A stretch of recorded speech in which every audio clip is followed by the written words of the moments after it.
அதனால தான் படம் எப்பவுமே ரிலீஸ் ஆகாது. அல்ல ஆகுமா ஆகாது? ஆகாது. இன்னும் அவ்வளோ பெரிய ஆகும் ஆகாது வரும் வராது. வடிவேலு மாதிரியே சொல்கிறீங்களே. வரும் ஆனால் வராது. இன்னைக்கு எப்படியாவது படம் வந்துடும் 9ஆம் தேதி அப்படின்னு பயலுகள்லாம் ரொம்ப மகிழ்ச்சியாக இருந்திருக்கிறாங்க. ஆனால் நீதிமன்றம் வந்து கொடுத்துருச்சு, யுஏஏ சர்டிஃபிகேட் கொடுத்துருச்சு. கொடுத்தாலும் கூட இப்போ மேல்முறையீடு செய்திருக்கிறார்கள். I am coming. விஜயனுடைய கடைசி படம் ஒரு கர்நாடகாவை சேர்ந்த ஒரு தயாரிப்பாளருக்கு ஏன் கொடுக்க வேண்டும்? இப்படி ஒரு சர்ச்சை இருக்கு. இவரை வைத்து படம் எடுத்த பல தயாரிப்பாளர்கள் பல பேர் தற்கொலை பண்ணி செத்து போயிட்டாங்க. அரசியல் ரீதியாக மிகப்பெரிய முக்கியத்துவம் வாய்ந்த படம். ஏன்னா கடைசி படம்ல இந்த படத்தினுடைய கதைகள் ஒரு தெலுங்கு படத்தினுடைய திருட்டு, அதான் திரட்டு. సూపుల్లోకి నా ప్రాణం చేరిందే ఏ మాయ చేసావే ఎట్లా పాడినరా? நேரடியாக முதலமைச்சர் நாற்காலி ஸ்ட்ரைட்டா இது அவர் உறுதியாக இருக்கார். 12ஆம் தேதி சிபிஐ விசாரணைக்கு போவருக்கு ஒத்துக்கிட்டார். முதல்ல முடியாதுன்னார். 2வது ஒரு தவணை வாங்க, 3வது தவணைக்கு போவதாக சொன்ன விஜய் 12ஆம் தேதியே டெல்லி போகிறார். ரொம்ப பயந்த சுபாவம் உள்ளவர்னு சொன்னாங்க. சுற்றி இருப்பவர்களெல்லாம் மிகுந்த தைரியசாலிகள். சரி, யாரு? ஆதவ அர்ஜுனா, புஷி விசாரணைக்கு போய் அங்கேயே தூங்கிட்டார். விஜய் டெல்லிக்கு போய் மீனாவை சந்தித்தால் படம் ரிலீஸ் ஆகுது. என்ன திடீர்னு எங்கேயே போய் நீ எங்கேயே வர்றீங்க? இல்லைங்க, மீனாவுக்கு அதுக்கு என்னங்க சம்மந்தம்? உங்களுக்கும் மீனாவுக்கும் சம்பந்தம் இல்லை. ஆனால் ஜனநாயகனுக்கும் மீனாவுக்கும் சம்பந்தம் இருக்கு. மீனாவை பாதுகாத்து காப்பாற்றியதை கலா மாஸ்டர் தான் கொண்டு போய் முருகன் கொண்டு விடுது. போன பொங்கலுக்கு பொங்கல் வைக்கிற பொழுது, சக்கரை பொங்கல், பால் பொங்கல் வைக்கிற பொழுது மோடி அங்கே இருக்கார், முருகன் அங்கே இருக்கார், கலா மாஸ்டர், மீனா எல்லாம் இந்த படத்தை பார்த்துருப்பீங்க. திரிசா நினைச்சாலும் ஆகாது, மீனா நினைக்கணும். விஜய் முதலமைச்சர் ஆவதற்காக சார்ட்டர் ஃப்ளைட்டில் பட்டியல் காமிக்கட்டுமா யார் யார் போனாங்கன்னு? சும்மா சொல்லக்கூடாது, எனக்கு இப்போ அதை காட்டணும். ஆதாரத்தோட எங்களை வந்து வழக்கு போட்டா ஆதாரம் அந்த பட்டியலில் யார் யார் போனாங்க. அப்போ நீங்கள் முடிச்ச அப்புறம் கொடுக்கணும். நாங்கள் போடுறோம், காமிக்கிறேன், எல்லாம் காமிக்கிறேன். இல்லைன்னா நாங்கள் கட் பண்ணிடுவோம். சரி சரி, இல்லை ஆதாரத்தோடு தாங்க நான் பேசுவேன். ஆதாரம் இல்லை, பட்டியல் இல்லாமல் நான் பேசவே மாட்டேன். பல வழக்குகள் இது ஒரு வழக்கு. இது ஆமாவா? இது பூராமே உண்மை அத்தனை உண்மையை தவிர வேறு எதுவும் இல்லை. உறுதிமொழியாக எடுத்துட்டேன். மீனா பொண்ணு விஜயை காப்பாற்ற வாமா கண்ணு, இப்படி நிலைமை ஆகிப்போச்சு. அப்போ இந்த 41 ஆவிகளை கட்டி வைக்கிற யாகம்தான் கோவாவில். அது முடிந்த பிறகு இப்போ மெயின் கோபமே அமித்ஷா கோபம். அந்த கோபத்தை தணிப்பதற்கான யாகம் மீனாட்டு இருக்கு.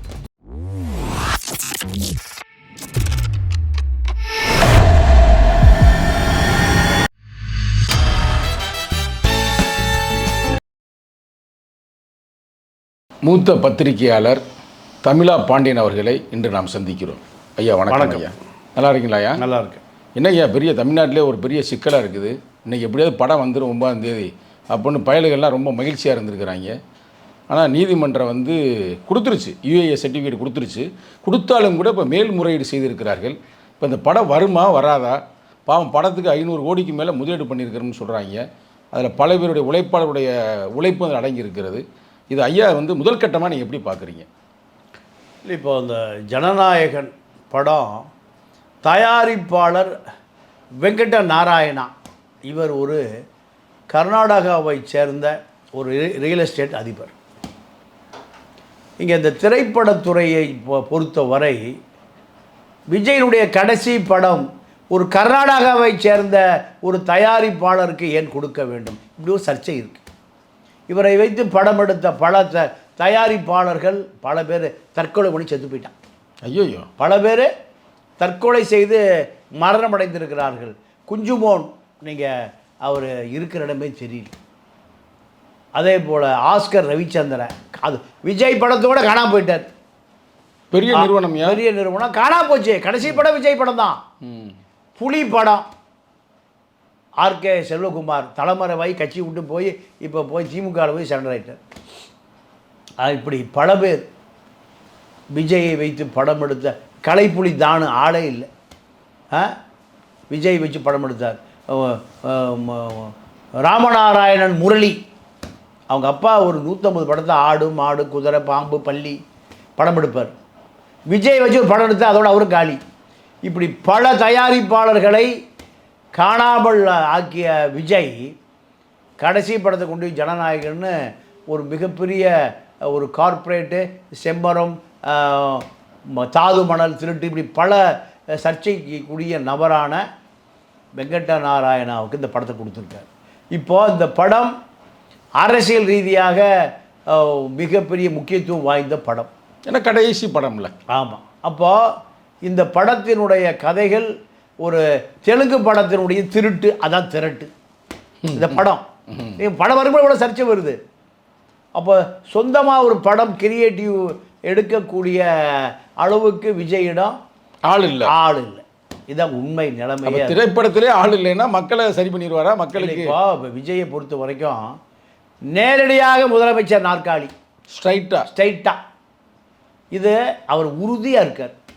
ஜனநாயகன் படம் வந்தாலும் சரி போனாலும் சரி 12ஆம் தேதி சிபிஐ விசாரணைக்கு போவருக்கு ஒத்துக்கிட்டார். முதல்ல முடியாதுன்னார். 2வது ஒரு தவணை வாங்க, 3வது தவணைக்கு போவதாக சொன்ன விஜய் 12ஆம் தேதியே டெல்லி போகிறார். அப்போது சிபிஐயாக இருந்தாலும் சரி பாஜகவாக இருந்தாலும் சரி மோதி பார்த்து விடலாம் அப்படின்னு முடிவு இருக்கார். ஏன்னா 12ஆம் தேதி ரொம்ப பயந்த சுபாவம் உள்ளவர்னு சொன்னாங்க. சுற்றி இருப்பவர்களெல்லாம் மிகுந்த தைரியசாலிகள். சரி. யார்? ஆதவ அர்ஜுனா, புஷி விசாரணைக்கு போய் அங்கேயே தூங்கிட்டார்.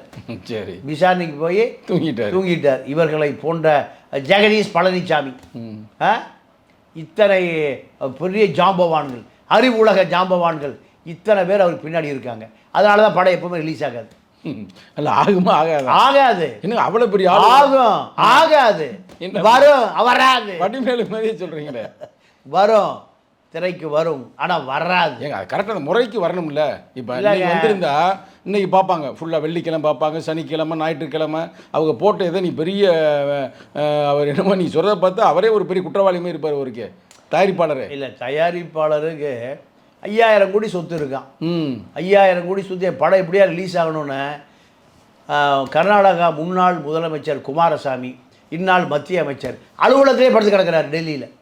ஏங்க கொஞ்சம் அமித்ஷாட்ட சொல்லுங்கள்.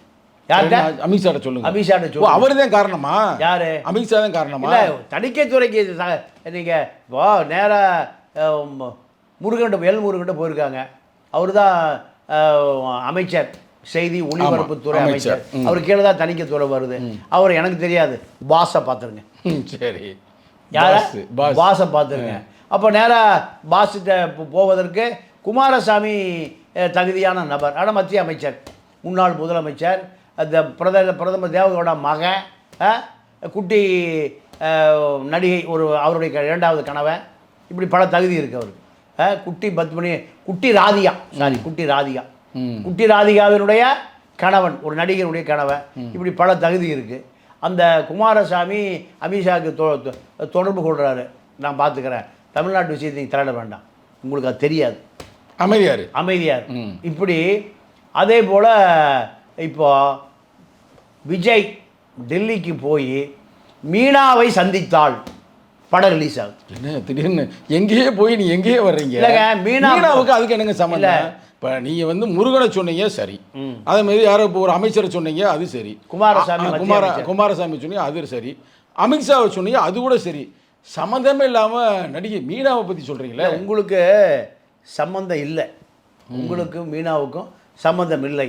ஆனால் ஜனநாயகனுக்கும் மீனாவுக்கும் சம்மந்தம் இருக்குது. என்ன சொல்கிறீங்க? ஆமாம், குண்டத்துக்கு இல்லைங்க. பாஜகவில் மிகுந்த நெருங்கிய தொடர்பு உள்ளவர் மீனாவுடைய பல 1000 கோடி சொத்துக்கள் எல்லாம் நீங்கள் மேனேஜரை அபகரிச்சிட்டான், நம்ம கௌதமியை போல். இப்போது மீனாவை பாதுகாத்து காப்பாற்றியதை கலா மாஸ்டர் தான் கொண்டு போய் முருகன் கொண்டு விடுது. போன பொங்கலுக்கு பொங்கல் வைக்கிற பொழுது, சக்கரை பொங்கல், பால் பொங்கல் வைக்கிற பொழுது மோடி அங்கே இருக்கார், முருகன் அங்கே இருக்கார், கலா மாஸ்டர், மீனா எல்லாம் இந்த படத்தை பார்த்துருப்பீங்க. இப்போ மீனாவோட முக்கியத்துவம் பார்த்தீங்களா? மீனா ஜனாதிபதியை சந்திக்கிறார், குடியரசு துணைத் தலைவரை சந்திக்கிறார், மத்திய அமைச்சரை சந்திக்கிறார். மீனா இப்போ டெல்லி வாசி. அப்போ மீனா நினைத்தால் திரிஷா நினைச்சாலும் ஆகாது, மீனா நினைக்கணும். நீ சம்மந்தம் இல்லாம பேசுறீங்க. இல்லைங்க, அப்படிலாம் நீங்க பேசக்கூடாது. அந்த கட்சியினுடைய மகளிர் அணி யாரு? ஏங்க திரிஷா என்ன சொல்லுது? முதல்ல ஒரு வார்த்தை விட்டீங்க. மகளிர் அணி, மகளிர் அணி எங்க போட்டிருக்காங்க? ஏங்க உங்கள்கிட்ட கொண்டு வந்து அடையாள அட்டையை காமிக்கணுமா? என்ன சொல்றீங்க? விஜய் முதலமைச்சர் ஆவதற்காக சார்ட்டர் ஃப்ளைட்டில் பட்டியல் காமிக்கட்டுமா? யார் யார் போனாங்கன்னு? யார் அத்தாரிட்டி ஆஃப் ஏர்போர்ட்டு அந்த பட்டியலில் விஜய் முதலமைச்சர் ஆகணும் யாகம் வழக்குதுங்க. பணிக்கர்கள், சாஸ்திரிகள், சர்மாக்கள். சும்மா சொல்லக்கூடாது, எனக்கு இப்போ அதை காட்டணும். ஆதாரத்தோட எங்களை வந்து வழக்கு போட்டா ஆதாரம் அந்த பட்டியலில் யார் யார் போனாங்க அப்போ நீங்கள் முடிச்ச அப்புறம் எனக்கு கொடுக்கணும். நாங்கள் போடுறோம், காமிக்கிறேன், எல்லாம் காமிக்கிறேன். இல்லைன்னா நாங்கள் கட் பண்ணிடுவோம். சரி சரி, இல்லை ஆதாரத்தோடு தாங்க நான் பேசுவேன். ஆதாரம் இல்லை பட்டியல் இல்லாமல் நான் பேசவே மாட்டேன். பல வழக்குகள் இது ஒரு வழக்கு நான் சந்திக்க தயாராக இருக்கேன். ஆனால் ஆதாரங்களோடு தான் வழக்கை ஆதாரம் இல்லாமல் திரிஷா வந்து பிளேனில் போனாங்கன்னு சொல்கிறீங்க, ஆதாரம். அதே மாதிரி அவங்க தான் மகளிர் அணின்னு சொல்கிறீங்க, அதுவும் வந்து யோசிக்க வேண்டிய ஒரு இதாக இருக்குது. அடுத்தது போய் மீனா காலில் போய் இப்போ விழுந்தாதான் படம் வரும்ன்றீங்க. ஆமாம், அப்போ இது ஆமாவா? இது பூராமே உண்மை அத்தனை உண்மையை தவிர வேற எதுவும் இல்லை. உறுதிமொழியாக எடுத்துட்டேன், உறுதிமொழியாக எடுத்தாச்சு. அப்போ மீனா பாஜகவில் இன்னைக்கு ஒரு பெரிய செல்வாக்கான நபர். இப்போ விஜய் தரப்பு ஆட்கள் ஜெகதீஷ் பழனிசாமி உட்பட பல பேர் ஜுடிஷியல் கிருஷ்ணமூர்த்தின்னு ஒருத்தர் சங்கர மடத்திலே படுத்து கிடப்பார். சங்கர மடத்துக்கு வருகிற நீதிபதிகளுக்கு பூரா அவர் தான் செட்டப் செல்லப்பா. அவர் மூலம் முயற்சி பண்ணுறாங்க. ஜெகதீஷ் பழனிசாமி கையை காமிச்ச ஒரு ஆள் தான் மீனா. நீங்கள் மீனா பொண்ணு விஜயை காப்பாற்ற வாமா கண்ணு, இப்படி நிலைமை ஆகிப்போச்சு. அப்போ ஆனால் நீங்கள் சொல்கிறது 100% உண்மை. ஒரு வகையில் பார்த்தா எப்படி கேளுங்களேன், எல்லாமே உண்மை. இல்லை இந்த விஷயம் பண்ணி சொல்கிறது. அம்மா வந்து நேற்று சம்மந்தமே இல்லாமல் ஒரு இதில் வந்து பேட்டி கொடுத்துருக்காங்க.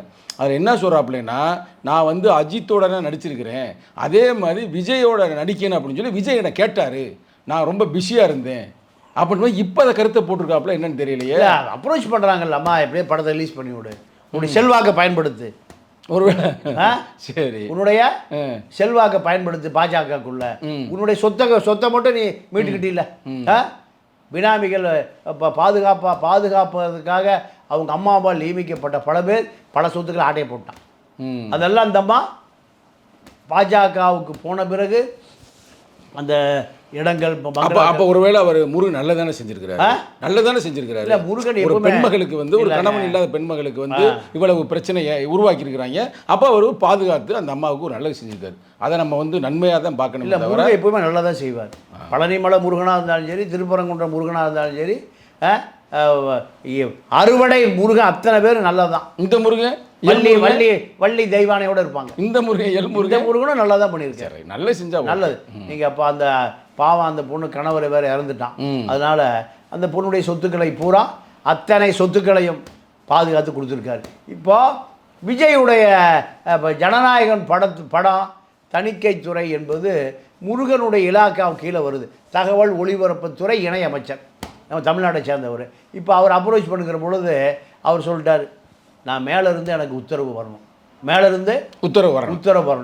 உத்தரவு வந்தால் ஜனநாயகன் படம் ரிலீஸ் ஆகும். இப்போ அதற்கு சில அரசியல் பேரங்கள் செய்ய வேண்டியிருக்கு. அரசியல் பேரத்தினுடைய அடிப்படையில் தான் விஜய்க்கு 41 பேர் மரணம் சம்பந்தமான விசாரணை 12ஆம் தேதி போகிறாரு, சிபிஐ விசாரணைக்கு போகிறாரு. அந்த விசாரணை மீண்டும் இன்னொரு முறை விசாரணைக்கு அவர் போகணும். 2 முறை விசாரணைக்கு போக வேண்டியிருக்கும். முதல் விசாரணைக்கு சில எச்சரிக்கைகளை கொடுத்து அனுப்புவாங்க பாஜக. அந்த விசாரணை நீங்கள் ஒரு கால அவகாசமான விசாரணை. 2வது விசாரணை கிடுக்கிப்பிடி விசாரணை. அந்த விசாரணைக்கு ஒரு ஒத்து வரலைன்னா 3வது விசாரணை நீங்கள் கனிமொழி ராஜா இருந்த அதே அறை தயாராக இருக்குது. சின்னங்க அப்படி சொல்கிறீங்க. கனிமொழி ராஜா, சரத் ரெட்டி இருந்த அறை தயாராக இருக்குது. அந்த 41 பேர் மரணத்தினுடைய அத்தனை சாட்சிகளும் நீங்கள் ஆதவரிச்சுனா புஷி, நிர்மல் ஓட்டுநர் அத்தனை பேரும் இப்போ விஜய் தான் கை காமிச்சிருக்காங்க, போட்டு விட்டாங்களா? ஆமாம், காட்டி கொடுத்து. ஆமாம். அங்கே விசாரணை முடிந்த பிறகு பனையூரில் ஒரு விசாரணை நடத்தியிருக்காரு விஜய். அங்கே காட்டி கொடுக்கவுமே கடுப்பாயிட்டாரு. இங்கே ஒரு விசாரணை, ஒவ்வொருத்தரும் தனித்தனியாக விசாரணை. என்ன சொன்ன இப்படி விசாரணை செஞ்சுருக்காரு. காரணம் பாஜக எந்த வகையிலாவது ஊடுருவும். பாஜக நினைத்தால் நீங்கள் எப்படி வேண்டுமானாலும் அரசியல் சூழல் மாறும். இப்போ இந்த கேள்வி எப்படி பாஜகவுடைய கட்டுப்பாட்டில் வருகிற சிபிஐ அதிகாரிகள் நீங்கள் அரசியல் ரீதியாக உங்களுடைய நிலைப்பாடு என்ன, இப்படியெல்லாம் விசாரணை மாறும். எதில் இந்த 41 பேர் உயிர், ஏன்னா ஒரு அரசியல்வாதியாக தான் அவரை பார்க்குறாங்க, சினிமா நடிகராக பார்க்கல. அப்போது எதிர்கால திட்டம் என்ன, நான் தனிச்சு தாங்க நிற்க போகிறேன் இப்படி சொல்லாரா, திகார் அறை சுத்தம் கழுவி சுத்தம் செய்யப்படும். இல்லைங்க, தனிச்சுலாம் நிற்கல, மோடி என்ன சொல்கிறாரோ அதை நான் கேட்குறேன் அப்படின்னா அவருக்கு உடனடியாக விருந்தினருக்கு என்ன வசதி செய்து கொடுக்கப்படுமோ அத்தனை வசதியும் அவருக்கு செய்து கொடுக்கப்படும். இப்போ நீ ஒரு மூத்த பத்திரிகையாளர், உங்களால் கணிக்க முடியும். நீங்கள் தான் முத சொன்னீங்க, நாங்களாம் நம்பவே இல்லை இவர் விசாரணைக்கு போவார்னு.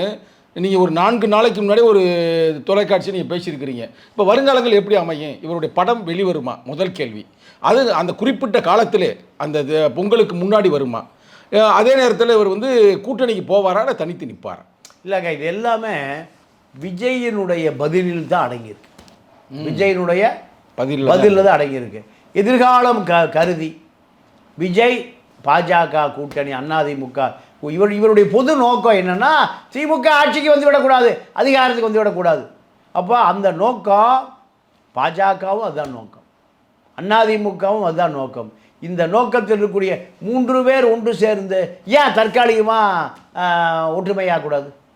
இதை தான் நீங்கள் பாஜக எதிர்பார்க்குறாங்க. உளவுத்துறை அதிகாரி, உள்துறை அதிகாரி, சிபிஐ அதிகாரி, தணிக்கைத்துறை அதிகாரி அத்தனை பேரை எதிர்பார்ப்பது இதுதான். பாஜகவில் அவர் சிக்னல் கொடுத்துருந்தால், சமிக்கை கொடுத்துருந்தால் படம் நேரம் ஓடிட்டுருக்கு. சொன்ன மாதிரி வந்திருக்கு, படம் வந்திருக்கு. நீங்கள் ஒரு நண்பர் பாரிஸ்லேருந்து விமானத்தில் வந்தார். அவர் எனக்கு ஒரு அதிர்ச்சியாக சொன்னார். ஐயோ, என்னன்னா 15 குடும்பம் விஜயினுடைய ஜனநாயகன் பார்ப்பதற்காக பிரான்ஸ்லேருந்து சென்னை வர்றாங்க. அப்படியே சொல்லியிருக்காங்க சார். நான் ஒரு இப்போ ஃபோனை போட்டு கொடுக்குறேன். அவர் ஒரு ஃப்ரெஞ்சு நேஷனாலிட்டி சேர்ந்த ஒருவர். அவ்வளவுக்கு விஜய் மேலே ஈர்ப்பா? நீங்கள் இதை நான் நம்பி இருக்க மாட்டேன். நீங்கள் மலேசியாவில் ஒரு பெண் அந்த நிகழ்ச்சிக்கு முதல் நாளே அந்த அம்மா சொல்லுது, நான் மலேசியாவுக்கு வந்தது விஜயை பார்ப்பதற்காக தான் வந்தேன், இந்தியாவிலிருந்து. அந்த அம்மா பேட்டி கொடுத்து. ஆமாம், நாங்களும் பார்த்தோம். அப்போது மலேசியாவுக்கு போன அந்த சகோதரியை போல இங்கே வந்து பாரிஸிலிருந்து தியேட்டரில் தாங்க விசிலடிச்சு பார்க்கணும். அது தமிழ்நாடு படம் அங்கேயும் தானே வரப்போகுது. ஆமாம், அங்கெல்லாம் பார்க்க விருப்பம். தமிழ்நாட்டில் விசிலடிச்சு குடித்து கும்மாளத்தோடு பார்க்கணும். எல்லாம் போதைக்காரனர், சினிமா போதை. அப்போது தமிழ்நாட்டை பொறுத்தவரை விஜயினுடைய அரசியல் செயல்பாடு தான் திமுக வெற்றி பெறுமா தோல்வி பெறுமா, அதிமுக பாஜக வெற்றி பெறுமா என்பதை தீர்மானிக்கக்கூடிய அரசியல் சாணக்கியனா விஜய் ஒரு பெரிய சக்தியாக மாறிவிட்டார்.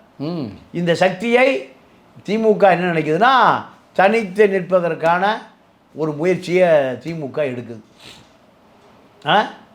விஜயை பொறுத்த வரைக்கும் எப்பாடுபட்டாவது இந்த அரசியலை தீர்மானிக்க வேண்டும் என்று அமித்ஷாவுடைய எண்ணம்.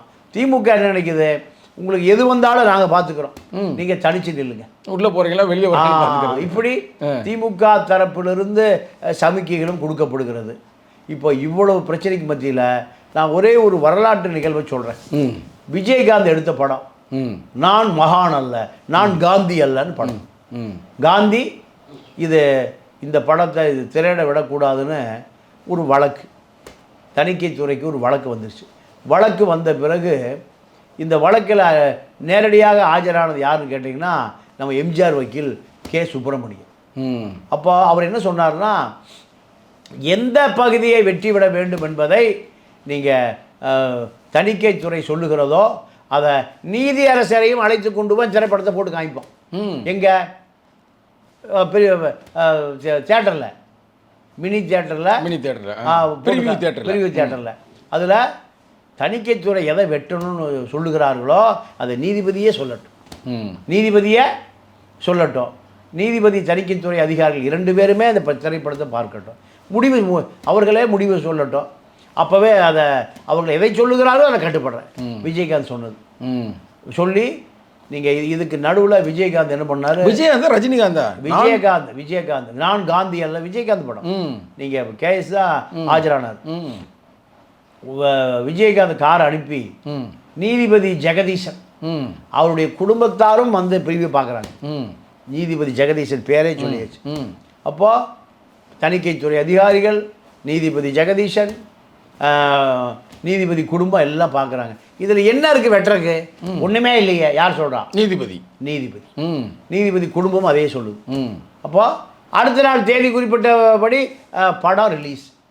இப்போ விஜயை சுற்றி இருக்கக்கூடிய ஜெகதீஷ் பழனிசாமி, ஆதவ அர்ஜுனா, நிர்மல்குமார் போன்ற அறிவு வாளிகள் என்ன பண்ணிட்டாங்க? நீங்கள் திரைப்படம் தணிக்கைத்துறை சான்றிதழ் வராமல் நீங்கள் படம் திரைக்கு வரும் என்று தேதியை அறிவித்ததே தவறு, மிகப்பெரிய தவறு. எப்போ நீங்கள் சென்சார் சர்டிஃபிகேட் கையில் வருகிறதோ வந்த பிறகு தான் நீங்கள் தேதி அறிவிச்சிருக்கணும். நீங்கள் கல்யாண மண்டபம் எப்போ புக் பண்ணுறது? பொண்ணு மாப்பிள்ளை ஃபிக்ஸ் ஆன பிறகு தான் கல்யாண மண்டபம்.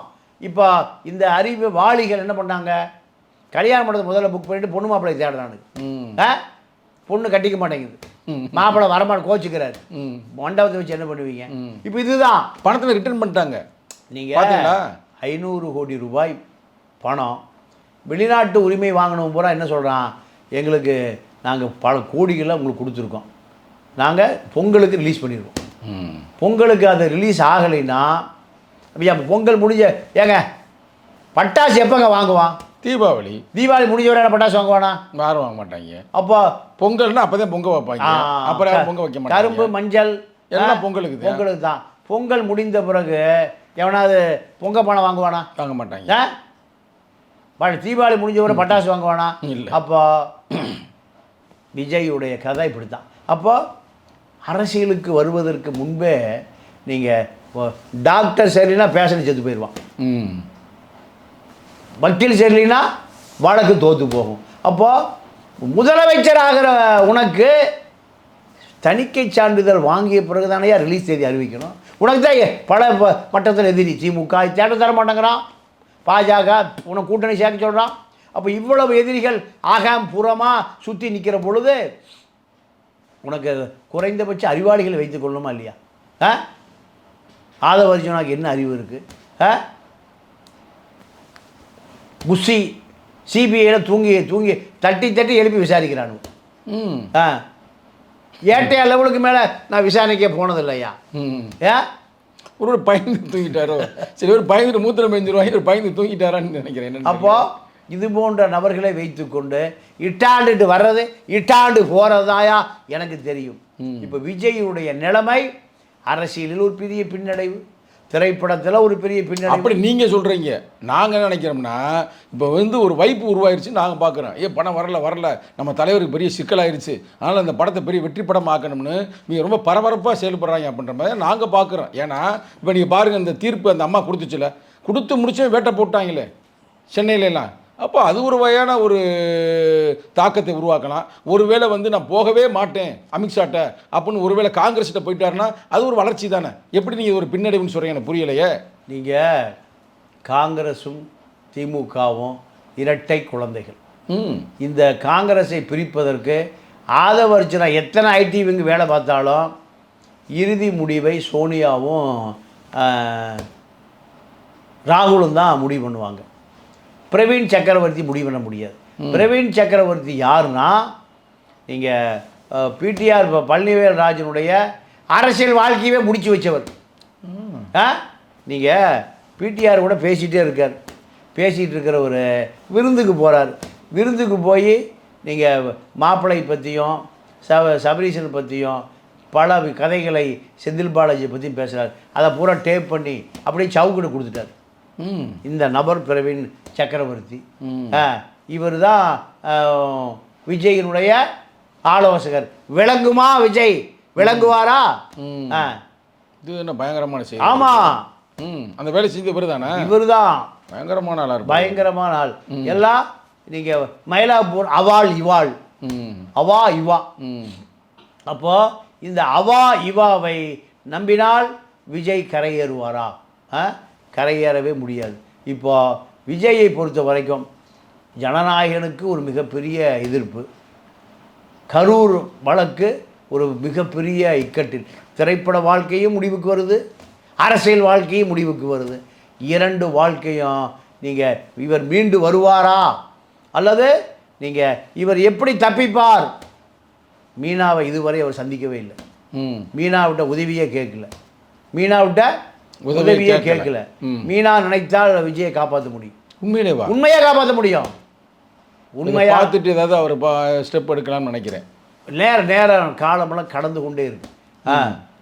மீனா நினைத்தால் விஜயை காப்பாற்ற முடியும். நான் அடித்து சொல்கிறேன். இன்னைக்கு மீனா பாஜகவில் ஒரு மிகப்பெரிய அதிகார மையம்.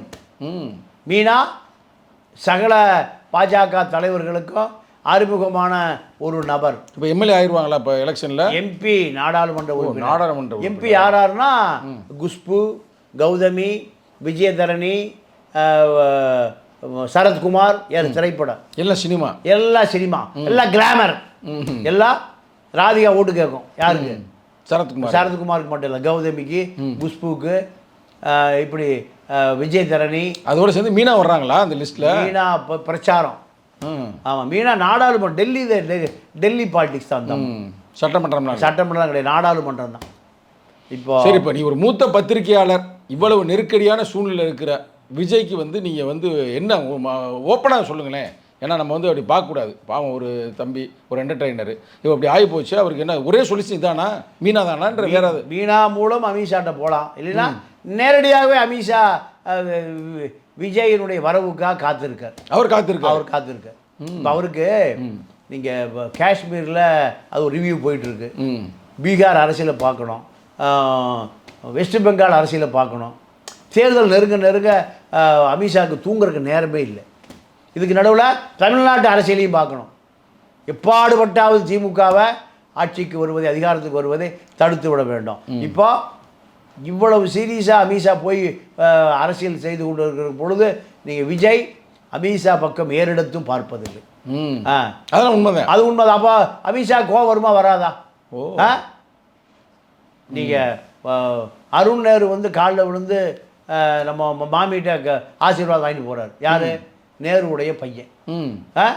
அந்த படத்தை பார்த்தீங்களா? பார்க்கல. எப்படி கரெக்டாக சொல்லுங்கள். நேருவுக்கு சிக்கல் அதிகமான உடனே பெரம்பலூர் நாடாளுமன்ற உறுப்பினர் அருண் நேரு, ஆமாம், அவர் நேராக போய் நம்ம மயிலாப்பூர் மாமி ஃபைனான்ஸ் மினிஸ்டரை பார்க்குறாரு. அம்மா நீங்கள் தான்மா காப்பாற்றுறோம். காலில் விழுந்துட்டார். காலில் விழுந்து என்னை காப்பாற்றணும்னா நான் காப்பாற்றுறேன், சகல செல்வமும் பெற்று பெருவாழ்வு வாழ்வு அந்த அம்மா தலையில் கை வச்சு ஆசீர்வாதம் பண்ணுறாங்க. அதே போல் நம்ம வேலுமணி போகிறாரு, சிவி சண்முகம், இப்போ ராஜ்யசபா எம்பியான தனபால், 3 பேர் போன பிறகு டக்குன்னு யார்? நம்ம மயிலாப்பூர் மாமி காலில் விழுந்துட்டார் வேலுமணி. என்ன எப்படியா காப்பாற்றுக்குமான்னு. எல்லாம் மாமி தான். இப்போ அதிகார மையமே மாமி தான். சரி, நேரம் இப்போ அங்கே போயிட்டாருன்னா விஜய் எங்கே மாமிகிட்ட போயிட்டாருன்னா அந்த மாமிகிட்ட இல்லை, ஒன்று மீனா மாமிகிட்ட போனாலும் சரி, நம்ம மயிலாப்பூர் மாமி நிர்மலா மாமிகிட்ட போய் சீதாராமிட்ட போனாலும் சரி, எங்கேயாவது போய் தப்பிப்பதற்கு வழியை பார்க்கணுமே தவிர இவர் திரிஷாவையே தொங்கி கொண்டிருப்பதனால எந்த பலனும் இல்லை. என்ன பிடிச்ச? ஆமாம், யாகம் பூரா திரிஷா தானே பண்ணுது. நீங்கள் பணிக்கர்களும் நம்பியுதிரிகளும் கோவாவில் யாகம் செய்து நீங்கள் 41 பேருடைய அந்த கெட்ட ஆவி அதை கட்டி வச்சிருக்கு, தடுத்து நிறுத்தியிருக்கு. அந்த ஆவி விஜய் 41 ஆவியும் விஜய் மீது கோபம் இருக்குது. அப்போ இந்த 41 ஆவிகளை கட்டி வைக்கிற யாகம்தான் கோவாவில். அது முடிந்த பிறகு இப்போ மெயின் கோபமே அமித்ஷா கோபம். அந்த கோபத்தை தணிப்பதற்கான யாகம் மீனாட்டு இருக்கு, அந்த கெட்ட ஆவி திரிஷாட்டு இருக்கு. அமித்ஷாவுடைய கோபத்தை தணிப்பதற்கான அந்த ஆவி மீனா விட்டுருக்கு. அப்போ மீனா மூலம் முருகன்கிட்ட போய் முருகன் பழனிமலை முருகன்கிட்ட போய் முருகன் வழியாக அமித்ஷாட்ட போனால் விஜய் எதிர்க்கட்சி தலைவர் ஆவார், படம் ரிலீஸ் ஆகும், வழக்கு நிறுத்து போகும். இவ்வளவு விஷயங்கள் இருப்பதை சரியான ஆலோசகர்கள் இல்லாத விஜய் நீங்கள் போயிட வேண்டியதானே, பேசாமல் நீங்கள் போக வேண்டியதானே ஆலோசனை. எங்கே இங்கிருந்து ஆலோசனை சொல்கிறேன்.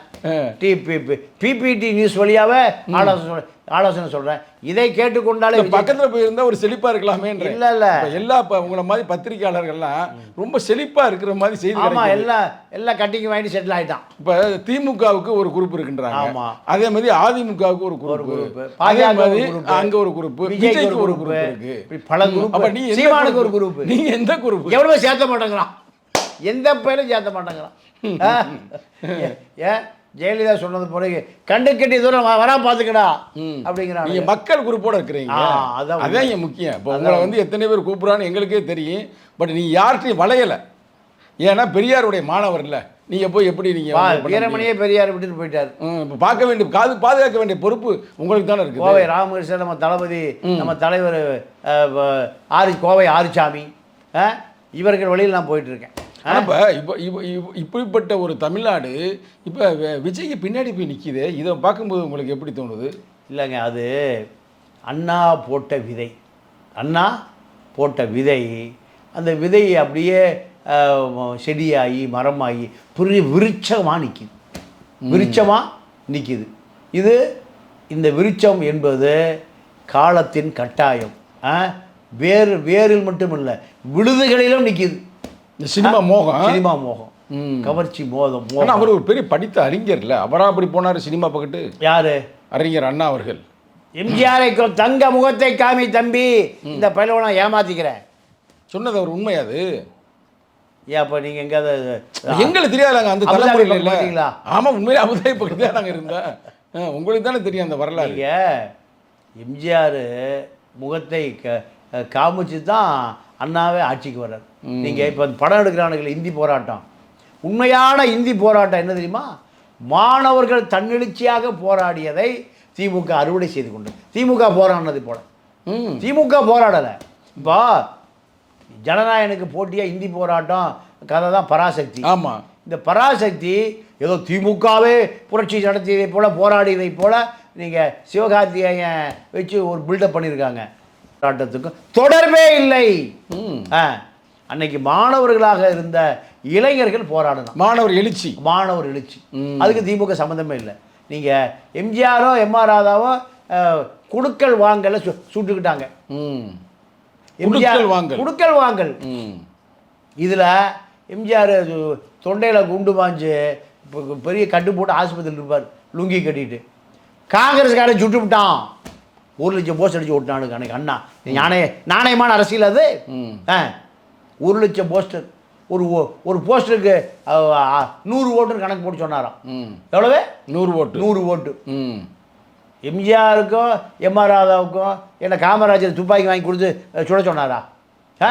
இல்லை அதை நேரு துப்பாக்கி வாங்கி கொடுத்து சுட சொன்னாரா? இல்லை, 2 பேரும் திரைப்பட வரவு செலவு கணக்கு, அதில் 2 பேருக்கு முட்டல் மோதல். ஆனால் திமுக என்ன சொன்னான்? அண்ணா என்ன சொன்னார்? நாணயமான தலைவனா? எம்ஜிஆர் காங்கிரஸ்காரன் சுட்டு விட்டானுனையும் மக்கள் பூரா அன்னைக்கு இது சமூக வலைதளங்கள்லாம் கிடையாது. என்ன நடந்தது? சுற்றுப்பானுங்கய்யா காங்கிரஸ்காரனுங்க, பொல்லாத பயிலுவா பண்ணையார்களும் ஜமீன்தார்களும் உள்ள கட்சி காங்கிரஸ் இல்லையா? அப்போது ஏதோ பூண்டி வாண்டையாரோ வடபாதி மக்கள் ஐயரும் ஆளை வச்சு சுட்டு விட்டாங்க அப்படின்னு மக்கள் பூரா எதில் குத்துறான்? உதயசூரியனில். அப்போ இது மோசடியா இல்லையா? அப்போ இதே மோசடியை இன்று வரை திமுக தொடர்கிறது. இந்தி போராட்டம் என்பது மாணவர்கள் எழுச்சியாக போராடிய பொழுது நீங்கள் தமிழ் தாய்மொழி 2வது மொழியாக இந்தி கற்றுக்கன்னு நேரு ஒரு சட்டம் போட்டார். சட்டம் போட்ட பிறகு இந்தி எங்களுக்கு வேண்டாம், எங்களுக்கு தொடர்பு மொழி ஆங்கிலம். இந்தியை விருப்பப்பட்டால் படிப்பான், இல்லை படிக்க மாட்டோம். நீ படிக்கணும்னு எங்களுக்கு உத்தரவு போடக்கூடாது, திணிக்கக்கூடாது. அதுதான் இந்தி போராட்டம். இதில் திமுக ரோல் என்ன? அண்ணாவுக்கு என்ன ரோல்? கருணாநிதிக்கு என்ன ரோல்? ஒரு ரோலும் இல்லை. பெரியாருக்கு ரோலே கிடையாது. என்ன? ஆமாம், பெரியார் என்ன சொல்லிட்டாரு? டேய் தமிழ்னு இந்த பயலு பூரா ஏமாத்துறான், கண்ணீர் துளி, அதனால் தமிழில் ஒன்றுமே இல்லைடானார், ஆங்கிலம் படினாடார். பெரியாரை பொறுத்த வரைக்கும் நீங்கள் மொழிப்போர் தியாகிகள் 1935 தாளமுத்து நடராஜனை போன்றவர்கள்லாம் மண்ணெண்ணெய் ஊற்றிட்டு கொளுத்தி செத்து போயிட்டான். அதுதான் தியாகிகள் தினம். தாளமுத்து நடராஜன் அவங்க எல்லாம் ஒன்றும் திமுக இல்லை. அவர் தான் கேட்குறேன், 1935 செத்து போயிட்டாங்க. ஆரம்பிச்சு 49 திராவிட கழகம் இல்ல அதுதான் தமிழ் மொழிக்காக உயிரை அப்ப விட்டான். அவர் தன்னெழுச்சியாக தன்னெழுச்சியா நடந்தது. தாளமுத்து நடராஜனும் இந்த மொழி அழிக்கப்படுகிறதே மொழிக்காக உயிரை விட்டவன் தாளமுத்து நடராஜ் 2 பேரும் வேற வேற ஆளுங்க. அப்போ அதுக்கு திமுகவும் இல்லை, அண்ணாதுரையும் இல்லை, கத்திரிக்காயும் இல்லை. ஆனால் வங்கதேச எழுச்சி வருவதற்கு, மொழிப்பற்று வருவதற்கு மூலமே தமிழ்நாடு தான். ஏன் உங்கள்கிட்ட நான் கேட்குறேன்னா, தாளமுத்து நடராசனை பற்றி வந்து இன்றைய இளைஞர்களுக்கு தெரியாதுல்ல. இவனுக்கு தெரிசாவும் விஜய் தானே தெரியும். அந்த அவ என்ன சமூகம்னு கூட தெரியாது. அது உங்களுக்கு தெரியுமா? ஒடுக்கப்பட்ட சமூகம். ஒருத்தர் நாடாரு, ஒருத்தர் வந்து பறையற ஒடுக்கப்பட்ட சமூகம். அப்போ அவங்களுக்கு தான் அந்த உணர்வு இருந்திருக்கு அந்த காலகட்டத்தில். உனக்கு உடம்புல மண்ணெண்ணெய் ஊற்றி கொளுத்தி சாவுறான்னா அப்படி எரிஞ்சு சாவுறா சார் இந்த மொழிக்காக. உலகத்தில் யாரும் உலகத்திலே கிடையாது. இதை பார்த்து தான் 72ல் கிழக்கு பாகிஸ்தான் மேற்கு பாகிஸ்தான் அவன் உருது பேசுகிற பையன் எங்கள் லாகூரில், இங்கே டாக்காவில் பங்காளி பேசுகிறவன். உனக்கு கீழே அடிமையாக இருக்க முடியாதா? தமிழனே ஹிந்தி படிக்க முடியாதுன்னு, தமிழ் தான் படிக்க முடியும்னு மண்ணெண்ணெய் ஊற்றி சாவுறான். அதனால் மொழிப்போர் தியாகிகள் தினம் என்று ஐநாவில் பதிவு செய்யப்பட்டது எப்போ? 72ல். எப்போ பதிவு பண்ணியிருக்கணும்? 35ல். திமுக நாடாளுமன்ற உறுப்பினர்லாம் என்ன மணி அடிச்சுட்டு இருந்தானா? தமிழரை காட்டி கொடுக்குற இயக்கம் திமுக இயக்கம். தமிழரை அதனால தான் எல்லா பேரும் எம்ஜிஆர் பின்னாடி போனான், இன்னைக்கு எம்ஜிஆர் ஜெயலலிதா பின்னாடி போனான், இன்னைக்கு விஜய் பின்னாடி திரிஷா பின்னாடி போயிட்டு இருக்கு. அப்போ இதுக்கெல்லாம் மூலம் யார்? அண்ணாதுரை. அண்ணாதுரை தான் எம்ஜிஆரும் ஜெயலலிதாவையும் முன்னிறுத்தி அரசியல் செய்தார். இப்போ அண்ணாதுரையும் இல்லை, கருணாநிதியும் இல்லை. இப்போ அரசியல் யார்கிட்ட வந்து நிற்குது? திரிஷாக்கிட்டையும் விஜய்கிட்ட வந்து நிற்குது. இந்த பக்கம் உதயநிதிக்கிட்டையும் நயன்தாராட்ட வந்து நிற்குது. அதுதான் தமிழ்நாட்டு அரசியல், தமிழ்நாட்டு தலைவிதி. அப்போது 20 வயது இளைஞர்கள் என்ன நினைக்கிறான்? நமக்கு விஜய் தாண்டா அரசியல் தலைவர், இந்த பக்கம் உதயநிதி தாண்டா நமக்கு அரசியல் தலைவர், இந்த பக்கம் அண்ணி யாரா திரிஷா, அந்த பக்கம் அண்ணி நயன்தாரா, அப்போ விக்னேஷ் சிவன் அமைச்சர் பார்ட்டி. இப்படி அரசியல் போயிடுச்சு. நான் வேதனையாக சொல்கிறேன். இப்போ நாட்டில் ஜனநாயகனும் பராசக்தியும் அங்கே முக்கியமான பிரச்சனை. கல்வி அத்தனையும் கொள்ளக்காரன் போய் நிற்கும். அவ்வளவும் கடைச்சரக்காக மாறிவிட்டது. மருத்துவமனையில் மருந்தே இல்லை. ஒப்பந்த பணியாளர்கள் பாவம் அந்த செவிலியர்கள் பூரா தெருவில் படுத்து கிடக்கிறாங்க, போராடிட்டு இருக்கான்.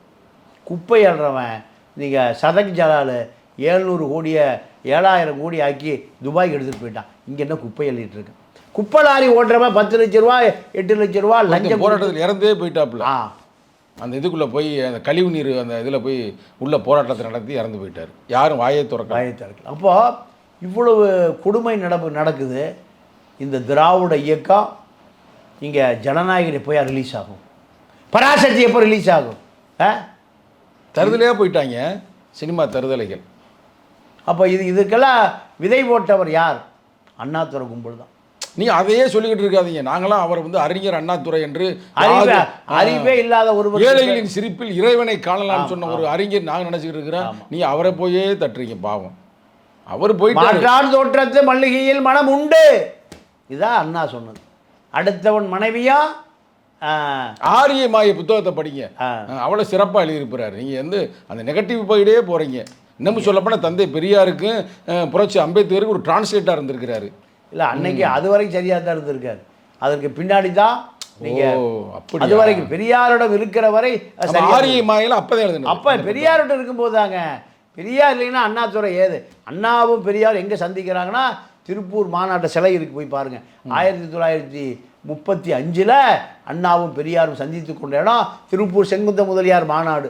அண்ணாதுரை செங்குந்த முதலியார் இளைஞரணி தலைவர். அங்கே தான் அண்ணாவுடைய அந்த பேச்சாற்றல், ஏமாற்றுகிற பேச்சாற்றலை பார்த்து தம்பி எனக்கு ஒரு கணக்கு புள்ளை பண்ணி வந்துருன்னார். பெரியாருடைய கணக்கு புள்ளை அண்ணாதுரை முதலமைச்சராக முடிகிறது. அந்த கணக்கு பிள்ளைக்கு உதவியாளர், கணக்கு பிள்ளைக்கு உதவியாளர் ஆளுநர் அழகுராசா, அவர் கருணாநிதி, அவர் முதலமைச்சராக. கலைஞர் கருணாநிதினு சொல்லுங்க. இங்க எனக்கு அப்படியே சொல்லுது கலைஞர் என்னங்க, டாக்டர் கலைஞர் கருணாநிதி. ஆமாம், வேற இன்னும் கொஞ்சம் பெருசாக சொல்லுங்க. அப்போ கலையில் என்னங்க இருக்கு? சினிமாக்காரன் பூரா கேமராவை பெண்களுடைய இடையில வச்சுட்டு படுத்து தூங்கிடலாம். அதுதான் படம். இதுதான் கலை. புரட்சி தலைவன், எழுச்சி தலைவன், இப்படியெல்லாம் ஒரு பேர். எனக்கு அது பிடிக்காது. கலைஞர் அவருடைய டொம் டொம் முரசொலி, அவர் எப்படி இருக்காருன்னு பாருங்க. துப்பாக்கி, கத்தி, அருவா, இதுதானே தமிழருடைய சின்னம். அதுதானுங்க. கருணாநிதி எது பிடிக்குது? களை பிடிக்குது. கலையில் இருக்கிற இலை பிடிக்குது. நளினம், பெண்களுடைய உடல் அங்க அசைவு, அதுதான் கலை. அது கலை, அதுதானே கலை. யுத்தம் நடக்கிற போது கலை என்ன பண்ணும்? சரி, எது எப்படியோ இப்போ வந்து இந்த படத்தை கொஞ்சம் ரிலீஸ் பண்ணுறதுக்கு வழி பண்ணுங்க. நீங்கள் எங்கேயோ போயிட்டீங்க, பெரிய வகுப்பை எடுத்து விட்டீங்க. எல்லாம் பேசி நீங்கள் தான் பொறுப்பு, நம்மளுக்கு பொறுப்பாக முடியாது. மீனாவினுடைய உதவி இல்லாமல் படம் வராது. அது குறிப்பிட்ட நேரத்தில் வராது. ஆமாம், எல்லாம் முடிஞ்ச பிறகு இன்னும் தீபாவளி முடிஞ்ச பட்டாசு வியாபாரம் என்ன பண்ண முடியும்? சரி, இப்போ வந்து உங்களுடைய பேட்டியை நிச்சயம் பார்த்த பிறகு யாராவது அவர்கிட்ட சொல்லி அதுக்கு ஒரு சொல்யூஷன் எடுப்பாங்கன்னு நாங்கள் நம்புகிறோம். ரைட். மீனா சொல்ல விரும்புகிறீங்களா? இல்லை, அவ்வளோதான். சொல்ல வேண்டிய அத்தனையும் சொல்லியாச்சு. ரைட். வேற சொல்யூஷனே இல்லை. விஜய் தப்பிப்பதற்கான வழியும் சொல்லியாச்சு. விஜய் தப்பிப்பதற்கான வழியும் சொல்லியாச்சு. ஆனால் அமித்ஷா ஆட்டம் ரொம்ப இருக்குது. அமித்ஷா ஆட்டம் தான் செய்வார். அமித்ஷாவுக்கு அத்தனை அதிகாரிகள். பழமொழி தமிழில் சொல்லுவாங்க, எளியவனை வலியவன் அடித்தால் வலியவனை பூதம் அடிக்கும்னு சொல்லுவாங்க. அப்படிதான் போகும். அமித்ஷாவை பொறுத்தவரை யாருமே அடிக்க முடியாது. அமித்ஷா சகல சக்திகளும் படைத்தவர். வல்லபாய் பட்டேல் நர்மதை ஆற்றங்கரையில் பிரம்மாண்ட சிலை இருக்குது. அதே போல் எதிர்காலத்தில் தமிழ்நாட்டு திராவிட இயக்கத்தை ஒழித்ததற்காக நீங்கள் அதே நர்மதை ஆற்றங்கரையில் பின்பக்கம் நவீன வல்லபாய் பட்டேல், அமித்ஷாவுக்கு வரலாற்றில் சிலை உண்டு, திராவிட இயக்கத்தை முடிவுக்கு கொண்டு வந்ததுக்காக. ஆனால் நீங்கள் எப்போ வந்து நீங்கள் அமித்ஷா ரசிகரா என்னன்னு தெரியலையே. நீங்கள் தந்தை பெரியாருடைய மாணவி இப்படி ஆகிட்டீங்களையா? என்னது காரணம்? ஒன்றும் புரியலையே. வரலாறு போக்கில் தான் நம்ம போக முடியும். வரலாறு மாற்றி அமைக்கணும்ல. இல்லை, மாற்றி அமைப்பதற்கு இங்கே பூரா எம்ஜிஆர், ஜெயலலிதா, இப்போ விஜய், திரிஷா எங்கே போய் வரலாற்றை மாற்றுகிறது? குச்சி ஊண்டி கொண்டு தரையெல்லாம் நரைச்சி தந்தை பெரியார் 2 சிறுநீரகங்களும் செயலிழந்து மூத்திர சட்டியோடு இந்த தமிழனுக்காக உழைத்த தந்தை பெரியாரை அத்தனை பேர் மறந்ததனுடைய விளைவு. இப்போ அரசியல் எங்கே இருக்குது? மீனா வீட்லேயும் திரிஷா வீட்லேயும். நீங்கள் அப்படி சொல்லாதீங்க. நிச்சயமாக இந்த பிரபஞ்சத்தில் அந்தந்த காலகட்டத்தில் தலைவர்கள் உருவாவார்கள். நிச்சயமாக இதெல்லாம் வென்றெடுப்பதற்கான ஒரு நிகழ்வு நடக்கும் என்று நாங்கள் நம்புகிறோம். உங்கள் கருத்துக்களுக்கு நன்றி ஐயா. நன்றி, வணக்கம்.